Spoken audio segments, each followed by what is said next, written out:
හොඳ පන්දු රැකීමක් කරනද පැතුම් නිසංගත. ඔන්රයි පහර මිඩෝන් ක්‍රීඩකයා පසු කරමින් පන්දුව හතරේ සීමාවෙන් හතරේ සීමාව ආසන්නයේ ප්‍රබල උත්සාහයක්. දක්ෂ පන්දු නතර කිරීමක්. අනර්ග විශිෂ්ට පන්දු නතර කිරීමක්. ඒ කමිට්මන්ට් එක සේන. ඒ කැපකිරීම මොන තරම් උනන්දුවක්ද මොන තරම් උද්‍යෝගයක්ද.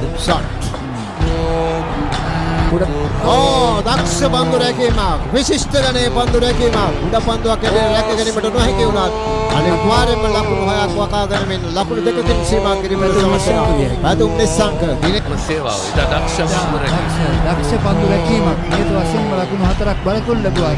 එන මේ තමයි උපරිමය ශ්‍රී ලංකා පන්දු රකින්න උපරිමය ලබා දෙනවා. අලිස්ත ලබාගත් උඩ පන්දුවක්. මෙතන විශිෂ්ට ගණයේ උඩ පන්දුවක්.